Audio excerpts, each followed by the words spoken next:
Hey, ladies, we are back again for another episode of the Fractional C-Suite podcast. How y'all doing today? Doing good. Hey, girl. Hey. Hey, I'm glad that we get to come back this week because we got a few things to talk about today. One of the things, let's just go ahead and kick it off. Let's talk about what a fractional C-suite actually is. There may be questions for those who are listening, and maybe those who have been curious about investing in a fractional C-suite that we'd love to kind of demystify and just kind of go a little bit deeper into what a fractional C-suite is. So, for us here at Blaze Group, our fractional C-suite consists of myself as the COO, Chief Operating Officer. Hannah, would you like to introduce yourself and what you are in our fractional C-suite? Yeah, so I am the Chief Strategy Officer. So anything dealing with strategy, organizing a business plan, all the way to the execution, I'm that girl. I'm that girl. Yes. Energy. And Casey. Sure. And I am the CFO, Chief Financial Officer for companies. And that involves helping folks flesh out business models that include a profit and loss statement over multiple years. It could include figuring out how you're going to monetize your offerings and actually make some money, all the way down to launching financial products themselves, right? Like if folks want to be a fintech company, right? I can help flesh out what those structures or business concepts can look like. Awesome. Thank you, ladies. And I guess I should have also explained what a COO offers as well. So, in operations, my key role is to support you as a business owner in fleshing out your operations, your systems, your processes, your workflows, and including your automation so that things just run a lot more efficiently. Not just the business itself, but the people who are within your teams, the way that you are deploying your products and services, making sure that all of that just kind of makes sense from an operational standpoint, which is really cool because it helps you to take a step back and really look at your business from a bird's eye view. And I think that's what, for all of us in this fractional C-suite, we support and we offer a way for founders and entrepreneurs to get outside of the day-to-day and to really think and look at big picture of how we can move the company forward. And I know that's something that, Casey, you've really helped me to adopt a mindset of, especially as I have been even a recipient of Blaze's services and knowledge of learning how to be more of an observer, take that step back and stop just doing what do I need to do today to survive, but looking at the 3-10 year plus outlook. Yeah. So I agree. I think that's probably 65% of what I ever say when I'm speaking to our audience at Blaze. It is reiterating the fact almost every day that the virtual assistant cannot on any day tell you where the company will be in 3 years, nor can the social media manager, right? And so it has to be the founder, it has to be the CEO. And we actually have to get into the position of living in that space, because if we don't live in that space, it will not happen. Our dreams, our aspirations, our dreams, etc., will not happen. And I agree with you wholeheartedly, Toya. The power of having fractional C-suite executives is that you actually get to play as a CEO and dream all day. You can just utter things from your mouths and let folks who are on the tactical sides, not the visionary side, but the tactical sides, figure out how you get from point A to point B, right? And only 3% of Black women-owned businesses today have executives. Only 3% of Black women-owned businesses have executives, and I promise that is a indicator, okay? of how innovative those companies are able to be, of how many milestones exist. They can't exist because you're the chief everything officer. So yeah, I so think, important. yeah, and to your point, Casey, I think the beauty in one fractional C-suite services, it's really coming on the up and up in the sense of how they're often being utilized. Right now, we offer COO, CSO, CFO, but even chief marketing officers are taking over when it comes to marketing and marketing strategies for companies. But I love the beauty of ours, specifically as we try to support and aid Black women entrepreneurs, is that fractional as well as the quarterly incremental contracts, because oftentimes too, dealing with or working with Black women entrepreneurs, whatever stage or category they're in, there might be a specific focus where they really need that C-level execution. So maybe perhaps they can't think about long-term 5-year onboarding C-suite positions, but just for this specific focus to go from stage 1 to stage 2, how can you help me in this quarter or this half of the year? And so really being able to not only provide these fractional C-suite services, but also cater to who we're trying to support. And it's quarterly. It's not a contract for years on years on years where you're continuing to, pay us the salary and maintain that even no matter what level of the economy is in, what you're able to do. It's really flexible and it's for you.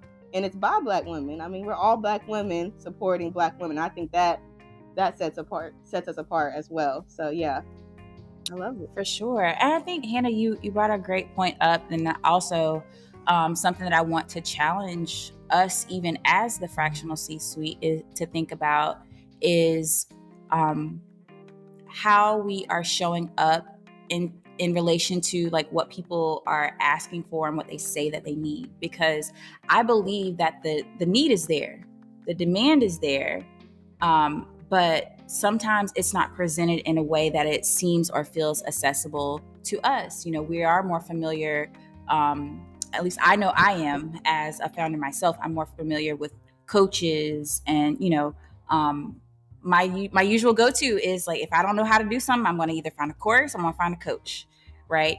And so in my experience, what that has, how that has played out for me is like, I will go find the coach.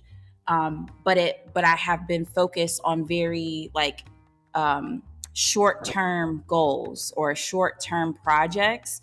And while I gained the competency with whatever that coach taught me, I still am only channeling that energy for whatever that project or whatever that launch it was that I wanted to do. And so I think the questions that we as Black women founders need to be asking ourselves is, okay, am I dreaming big enough right now? Like I know that I am, I'm all in for whatever my business is. But is the next launch the biggest thing I have to offer to this world?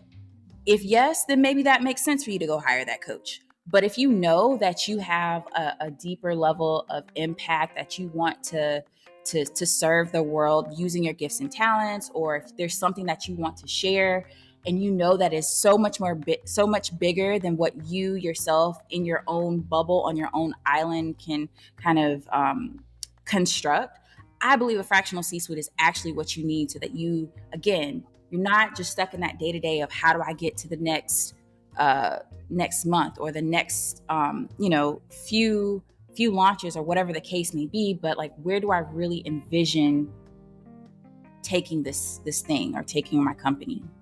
Yeah, filling in that leadership gap, i.e. the C-suite leadership gaps that might be there in whatever stage you're in. And even too, because now grounding this stuff, it can be kind of complex to think of an external C-suite position. It can be kind of nervousing. Maybe you have to ensure trust, absolutely. And so that's why I also think it's beautiful what we have here at Blaze and what we're providing for our community. Often this community has been overlooked by other, whether it's investment firms to coaches to even just mentorship, just overlooked. And so really grounding our sentiments, our advice and empathy, because we do empathize, we get it, we feel it, it's real. And like you said, so like shooting for the stars. If nothing mattered, where would you want to take this thing? And then we go from there. But yeah, I love that. I agree. I agree with both of you. And that is why that I would say that's the difference of Blaze too. We are truly building leaders and accepting zero excuses. Like that is the crux of everything we do. We give Black women enough reps that they become leaders, not just business owners. Like it's a difference. Like, are you comfortable delegating? If you are not, you need reps in being a leader, right? Are you comfortable with your team outscaling you in their zones of genius? If you are not, then you need reps in being a leader. You actually need to learn how to release controls. And the marketing person is way colder than you will ever be, and that is okay with you, right? Like folks who make it to the multi-millions and the multi-billions have achieved the plight of effective leadership. They become not masters at being the hardest working employees in their business. They are actually masters at scaling teams. That's the crux of being a CEO, and that is what we give you reps in, right? Mastery and scaling teams. So you can take a step back and say, how many people actually need to be in the marketing piece? And how can I get myself there from a financial lens, right? From an exposure lens, from a roadmap lens on the product side? How can I get myself there, right? Like building leaders and accepting zero excuses, because we know that if we can teach you leadership, if we can give you those reps of speaking your mind even if your voice shakes, oh, the rest is good, man. Like the rest is good, but you can't get there with 10 fingers and one mouth and one nose, and that's all that's inside of the company. Like that's wild. So yeah. Absolutely. Casey, you brought up something that came up in like one of my my personal journaling sessions. By the way, if you are someone who, needs to have yourself and your thoughts kind of like released and not stay in your head, try journaling, please. Because I swear, like every time we come back to this podcast, I'm referencing something that I wrote down. But what I was going to say was something that came up this week for me was, sometimes we can get caught in that comparison game where we see like externally what's happening or what people are presenting, whether it's in their businesses or the achievements of theirs. And of course, that's the trap. That's the lie, right? Because we don't see what's happening behind the scenes. But what came up for me was that you're comparing yourself, your lone self, or you had been comparing your lone self to what other people with those teams have been achieving. Like that doesn't even make any sense. Like the goal for us is not to become these figureheads and these like machines that just drive and accomplish all these things alone. Like there is no like glory in that. There is no glory in that because one, it's not sustainable, but also because that's not how like you achieve that impact at scale. Like you absolutely have to have a team to support you. Like there's no way you could do everything with the level of mastery that it takes to sustain it and to deliver. Hell, even make money. Like you cannot do it by yourself. And that is a lie that a lot of us are fed, is that, oh, you can do it. You just have to do it my way. Let me show you my way of how you can do it on your own. And so I thank you for reiterating the notion of, being a leader is not about being the best at everything. Being a leader is knowing like when to articulate that you need help, starting step one, but also knowing when you need to delegate and how to even like approach those conversations and being able to relinquish control on these things that you've held so tightly to your chest because you're afraid, essentially. Leadership is the ultimate like stretch of our character development, in my opinion. It has for me anyway. But yeah, that was big for me. Like making sure that I don't compare myself to other people's front scenes, but not really keeping in consideration like what may be happening behind the scenes. And seeing that as like not as a point of hindrance, but like, oh, I can do that too. Like I just need to like build my team. Yeah. Each one teach one, like we like to say, and it takes a village. And I mean, these things are grounded. We grew up, just knowing these phrases, like this is familial, this is community, like this is just what we grew up on. But it really matters when it comes to business as well, especially as Black women, and who our demographics, who our audience is, who we are trying to serve. Each one teach one. It takes a village.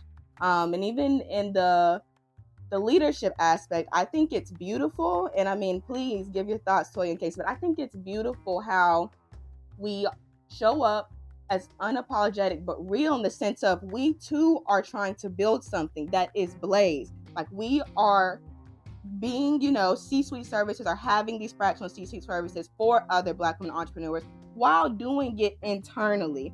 And I think there's a beauty in that, and seeing how passionate we are about it full circle, in the sense of we're coming to the meetings, engaging, trying to help you think high level, but then also we are intentionally, through courses, through conferences, through just talking, through everything that we can get our hands on, constantly trying to learn and get those reps in and become better, which I think is a beauty in that. Then perhaps you might go somewhere else where it's, you thought of as they made it. They're C-suite, they made it, they already got the degree or whatever, and it's cool. They're riding, they're slow riding. But we're building while you're building side by side, but also allowing us to see that big picture. The sky's not the limit. I don't think it can be matched. It's beautiful. I agree, sis. I believe that a lot of the magic of what people feel from us is us not faking it until we making it, but us being it until we see it.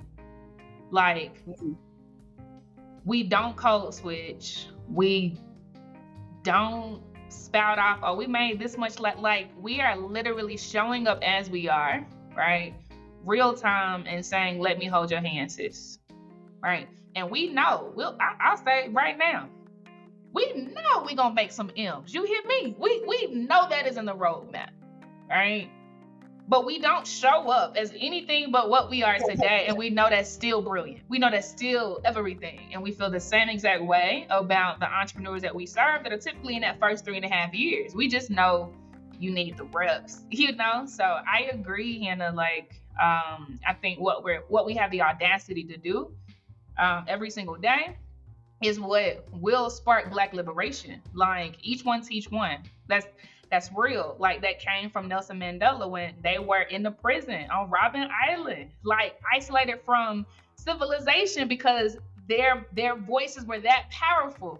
And even on that island, as they were working in the limestone fields, they went in these caves for their little lunch breaks, and it was each one teach one. And they taught each other about activism and how they were going to strategize and traded notes. And literally out of that cave came Black liberation in South Africa for a whole country, right? So it's that deep. Like, it is that deep. Yeah. Mm-hmm. Question for you both. So Casey, you talked about as we are building leaders and accepting zero excuses, part of that building phase is getting those reps in. I want you to talk about like what those reps are or what they have been for you, and how you have developed like a confidence and a competency around like what you are absolutely cold at. We can tell that story. So learning is an active part and has been an active part of my journey. So when I quit corporate and started building Blaze initially, I invested in courses. So Course from Scratch by Danielle Leslie was one of the first ones. It was actually number 2 that I invested in.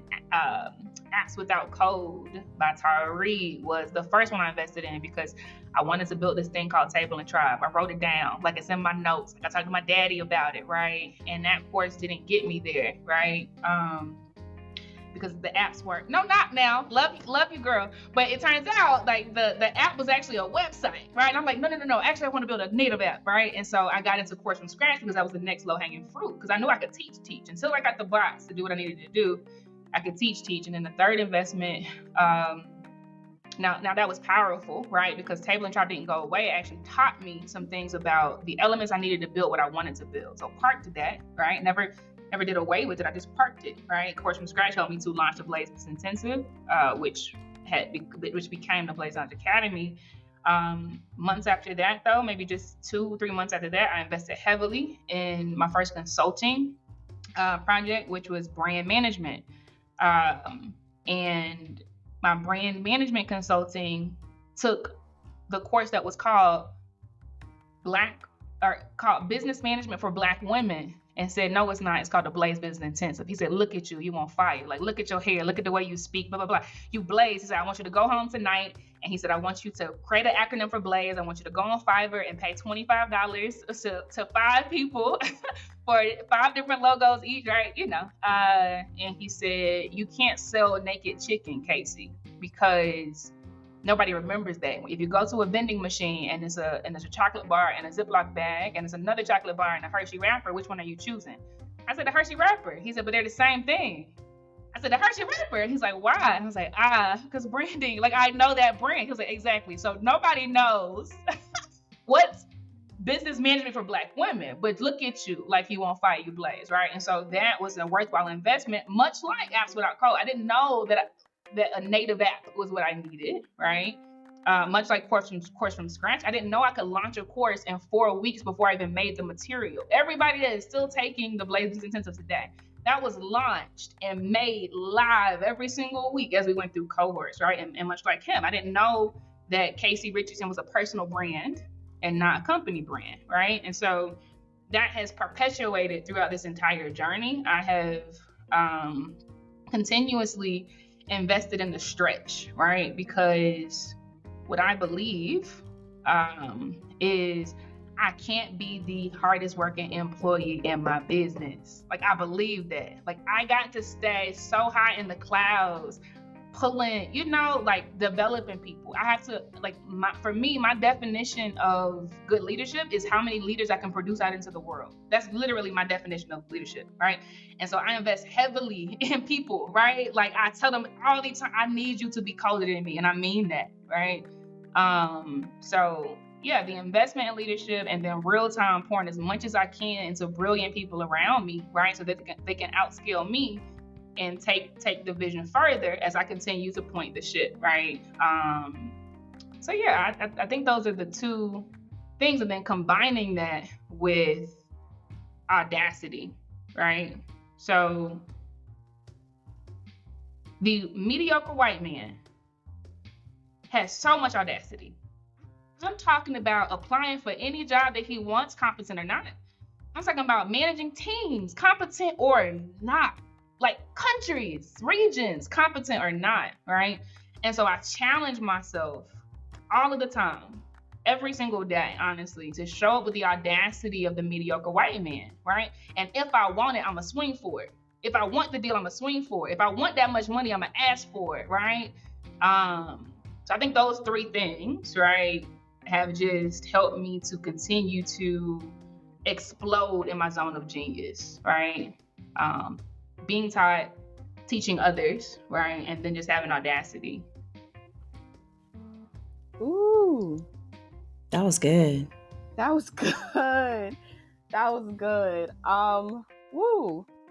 It was powerful because, I mean, like we said, we're authentic in this. Like, I'm one that's learning and being taught. Like, yeah. So I think mine really flows well with yours, Casey, in the sense of I've been blessed and honestly strategically sought the dopest mentors from when I was in college. Like, I met you, Casey, through me literally asking someone at the university, I need you to connect me with Black women that graduated from the honors college that can invest in me, because I know there's a lineage, but I have not been able to, see or be connected to that lineage. So I really just want to know more for them to pour more into me. So I think that's one thing that kept me invested into my growth, and it has developed my growth. Genuinely just being eager to seek out help, guidance, community, like not being afraid. And so that was one way of actually stating it through a connect, all the way to I have been real bold when it comes to DMing on LinkedIn. I'm doing better when it comes to publicly posting, but as far as DM, and so for example, I go to LSC right now. I DM'd every specifically Black woman that I knew and I saw at LSC that either was currently there or was a candidate, so about to enroll but already got accepted, asking for advice about personal statements, about connections, about how the experience was. So I think this is getting broader than just straight business, but really just growth. And that brings me to my third point of personal development for me has just gone hand in hand with professional development. Because like we already talked about, your mind can get in the way and really inhibit your professional capabilities or even your potential. Your mind can be in the way to where it will really tell you that there is a limit. Like the sky is the limit, and there's not one. But if you don't address and really thoughtfully engage with yourself, whether you're feeling anxious, whether you're feeling nervous, whether you're feeling, stretched, because that's part of the growth process is not easy. It is uncomfortable. And if you don't have those tools in order to, ground yourself and push yourself, but also give yourself grace, it won't be as efficient or beneficial, both professionally and personally. And then burnout is real. So I think those are my few things to add on to Casey. Absolutely. As someone who's learned and been mentored 100%, you teaching and being taught, but also me being taught and then learning. It's been, I think that's been really, really heavily involved into my growth process. Thank y'all both for sharing. I know on this side of town, like, I'm very hard-headed. So a lot of my growth has come from trial and error, because I just want to see, I just want to find out, I just want to understand. And I think that speaks heavily to, how my mind works, especially as like a operational, logistical, like analytical mind. Like I just want to know how something works. And just to see if I can make it make sense for me too. But a lot of times that has come with a lot of like hard-headedness and, but again, we learn how we learn, and we do the best that we can with the information that we have at the time. I also feel like one of my go-tos, very similar to you, Hannah, is in seeking community. One of my friends told me, he's like, it's really amazing how, with every pivot and every iteration of your career, like you have been able to find community. It's because, that's a natural human instinct. Like, we don't want to be out here alone. You want to find your tribe. You want to make sure that you're not the one, you're left out in the wilderness, so to speak. And, that's where the dangers, that's where the threats are. So, in any space that I have ever entered, whether I wanted to learn, whether I wanted to be a part of, or, offer my expertise, or just even be a part of in general, because there was an interest or desire in one way or another, it has been to seek that community. What you can find through community are the conversations. You can see like, what are the questions people are asking? You can understand, like, you can get a sense of like the energy. You're reading the room, essentially. That's what I do. I like to read the room and just really observe, and just to see like, what is the lay of the land? Who do I need to be talking to? Who do I need to whose DMs do I need to slide into? Or, oh, these people really respect this person. Why is that? Why do they have such a loyal following? Or what is it about their community? Or what is it about what they offer that makes them that girl? So community, it can do a lot of things for you. Not just the sense of belonging, because, at some point you will, or at least I have found that at the end of the day, like, that sense of belonging does come from myself. If I feel very comfortable with who I am and with what I bring to the table, or even just me being me, if I am comfortable enough and alone in that, it doesn't matter where I go, I'm going to be able to survive. I'm going to be able to adapt. I'm going to be able to thrive in those types of environments. So that is a piece of advice that I would give anyone, especially as a Black woman entrepreneur. Like, there's nothing that you can't figure out. Like, everything is figure outable. Community can help, support can help. And again, this is why we offer this fractional C-suite, because we want to share and to show that this is not something you have to go at alone. But not only that, but we want you to skip the line, in a sense where you don't have to learn these very fundamental lessons in a long, in that extended period of time. Like, we can collapse that timeline for you, give you that executive level support and knowledge, help you advance your business goals, maybe even define them for you if you don't even know what those are, like help you define like what that actually can look like. So thank you both for diving into like what a fractional C-suite actually is, because I think it's important for us to have these conversations more openly, but also to make sure that we are serving our founders in the best way possible. Ashe. So good. This conversation was so rich today, on a human level, and we hope that everyone listening was seen. We hope that our vulnerability has given you the courage to be vulnerable yourself, right? And start articulating the things you don't know, in the space in your life where you're tired as hell, and actually see yourself in a cocoon, a very intimate, because that's what foundership is in the beginning, right? Like, everybody don't get it. Not everybody are monsters, right? But seeing yourself in a cocoon, really close and up and personal, right? With a few others who literally want to help you build your dreams. Like, get comfortable with that feeling, right? If I be very honest, the biggest struggle for the little girl inside of me right now is getting comfortable with the immense amount of love that I receive from Latoya and Hannah and Raven and Priscilla every single day, in committing real parts of their lives, right, to the vision of a CEO. That is so uncomfortable for me as a Black woman, because of the experiences that I felt in my life of abandonment and rejection and being let down, right? And so it's the reps, man, because every day that I show up, right, and learn how to swallow this love and accept it and sit in it and rest in it and smile about it when I go to sleep at night, and know it's still gonna be there when I wake up in the morning, right? The more I stretch in leadership, right? And so start saying out loud, like, I need somebody to outscale me in marketing. I need somebody to outscale me in operations. I need somebody to outscale me in strategy, right? Like, just say it. And let love in. So good, ladies. So good. Thank you for listening to us. We appreciate you rocking with us in episode 4 of Fractional C-Suite.